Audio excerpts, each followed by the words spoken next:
Please label your paper conclusion paragraph.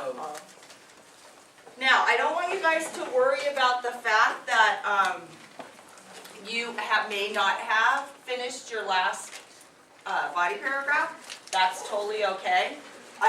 We can write the conclusion at any time because we already know our thesis statement, which was in which paragraph?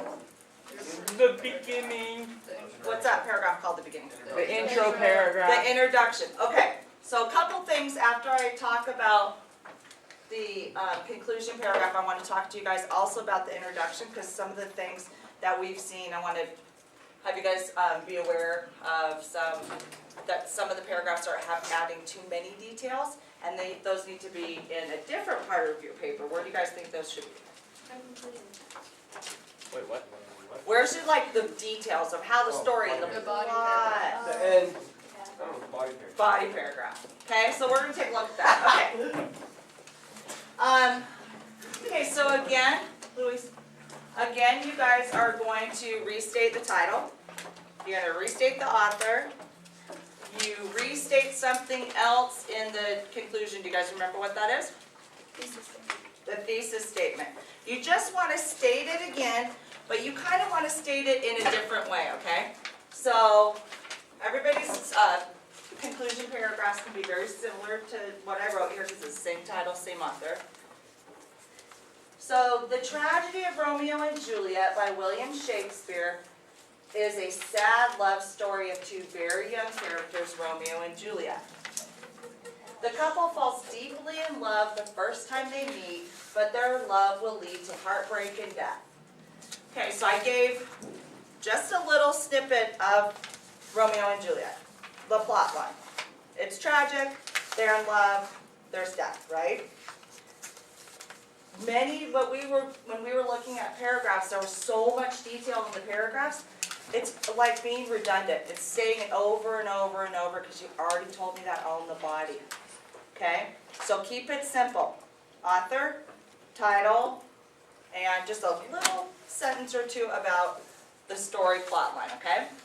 Then I'm going to go in to stating the three characters, which are also in my thesis statement, because the prompt is who's to blame for the deaths of Romeo and Juliet, right? So we want to name those characters. So this is how your paragraph could develop after you do that. The three characters that played a role in the deaths of Romeo and Juliet are Tybalt, Friar Lawrence, and young Romeo himself. Then I'm going to say something very brief. Eyes up here, guys. Phones away, please. Notice I just said it brief. I put commas in between, and then I'm going to go into my concluding sentence that's going to wrap up my entire paper. So, Tybalt started a fight. Friar Lawrence devised a plan that backfired, and Romeo should have never crashed the Capulet's ball. You are proving, throughout your paper, you prove to me how these three characters are to blame for the deaths of Romeo and Juliet. So your conclusion needs to be confident, and it needs to be solid, and it needs to be definite. Because after I've read, this is the last paragraph I'm reading of your paper, right? I'm going to be like, yeah, they're right. Those are the three characters that I need to blame. They convinced me that that's why they could be blamed for the deaths of Romeo and Juliet. So look how I end this. This is clearly why Tybalt, Friar Lawrence, and Romeo are responsible for the deaths of Romeo and Juliet. This shows why those three characters could be blamed for the deaths of Romeo and Juliet.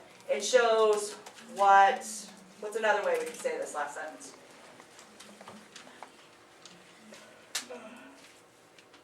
Somebody, what's another way that we could say that? Okay, I said this clearly. This is clearly why. The reasons why. The reasons why they are to blame. What do you think? What else? This is, I don't know.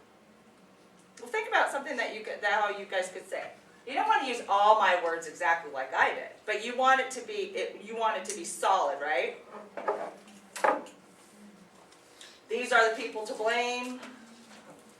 they definitely should be held responsible for the deaths of Romeo and Juliet. What else? Because isn't this restating my thesis in a different way?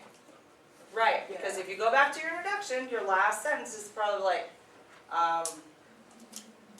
Tybalt, Friar Lawrence, and Romeo are to blame for the deaths of Romeo and Juliet. And then each body paragraph, we proved our evidence of each character, right? Okay, now we're just tying it all together. You guys remember in each of those body paragraphs, you told me why Tybalt, what did Tybalt do? You told me what Friar Lawrence did, and you gave it to me in detail. You just didn't say, he devised a plan that backfired. You told me what that plan was and how it had an effect and how everything, because it backfired, affected the end, which was the death of Romeo and Juliet, right? How did he have a role in their death? Okay? Start with the author, title, a brief description of the plot of Romeo and Juliet. You've already given me all the gory details in the body. Go back and tell me the 3 characters that you blamed. Tell me something brief about them. I mean, you could literally even go, you could even take this part out, but I just like the transition. The 3 characters that played a role in the deaths of Romeo and Juliet, and then it goes into what they did briefly, and then you like are convincing me. This is clearly why Tybalt, Friar Lawrence, and Romeo are responsible for the deaths of Romeo and Juliet. Okay?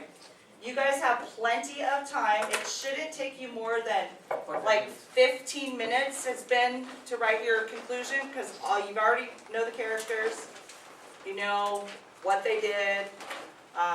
It's only your intro and your conclusion are going to be your shortest paragraphs. That brings me back to the intro. I want you guys to go, after you're done writing your conclusion, to go back and take a look at your intro.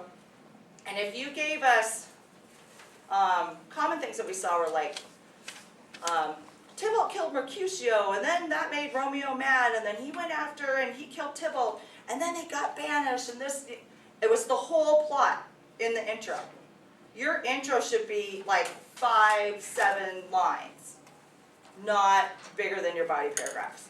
If that's the case, you need to go back and tighten up your intro, take out those details. Those details need to be in your body paragraph.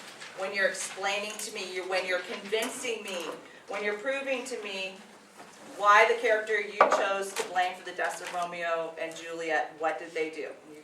Strong quotes, that's your evidence and strong analysis should convince me that you guys, yeah, you're right. As a reader, I should get through the paper and go, wow, I think the nurse did have a say in how Romeo, or have a part in how Romeo and Juliet died. Questions? No. You good? No. Okay. I want all of them turned in the period 6 basket before you guys leave today. But as soon as you finish your writing that, I want you guys to start on your last body paragraph.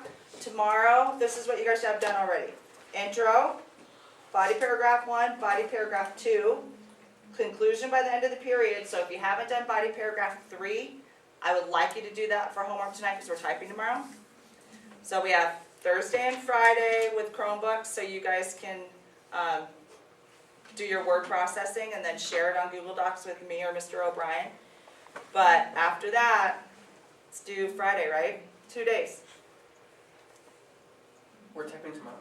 Typing tomorrow and Thursday, but the people that are gonna not have enough time are the ones that don't have all the rough draft written. So if you know you're one of those individuals, you're like, oh, Wally, and I don't need to know right now. Oh. You guys need to do homework, and you need to be probably going to tutoring at lunch so you guys can get this done. Are you good? Okay? Okay.